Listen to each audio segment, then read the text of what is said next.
নমস্কার বন্ধুরা, ঝুমাস কিচেনে সকলকে স্বাগত জানাই।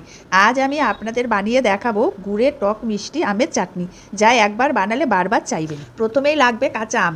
এখানে আমি 1 কেজি আমের চাটনি বানাচ্ছি। আমগুলোকে ভালোভাবে ধুয়ে শুকিয়ে নিতে হবে। তারপর আমগুলোকে 4 টুকরো করে কেটে নিচ্ছি। এবার গ্যাসে একটা কড়াই বসিয়ে শুকনো খোলায় মৌরি ভেজে নিচ্ছি। দেখুন আমার মৌরি ভাজা হয়ে গেছে। এবার ভাজা মৌরিটাকে মিক্সারে গ্রাইন্ড করে নিলাম। তারপর আবার কড়াই গরম করে তাতে দিয়ে দেবো 1 চামচ সরষের তেল।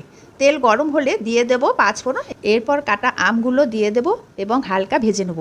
এখন দেব হলুদ গুঁড়ো, নুন, তারপর আবার একটু নেড়ে নেব। এরপর আমগুলোকে 30 সেকেন্ডের মতো ভেজে নিয়ে দিয়ে দেবো পরিমাণ মতো জল। এখন দিয়ে দেবো গুড়। এখানে আমি 800 গ্রামের মতো গুড় ব্যবহার করেছি।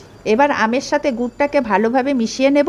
মেশানো হয়ে গেলে সামান্য চিনি দেব, দিয়ে আরও একবার মিশিয়ে ঢেকে দেবো। শেষে ঢাকনাটা তুলে ভালোভাবে একবার নেড়ে নেব এবং প্রথমে করে রাখা মৌরি গুঁড়োটা ছড়িয়ে দেবো। সবশেষে পুরোটা মিশিয়ে গ্যাসটা বন্ধ করে দেবো।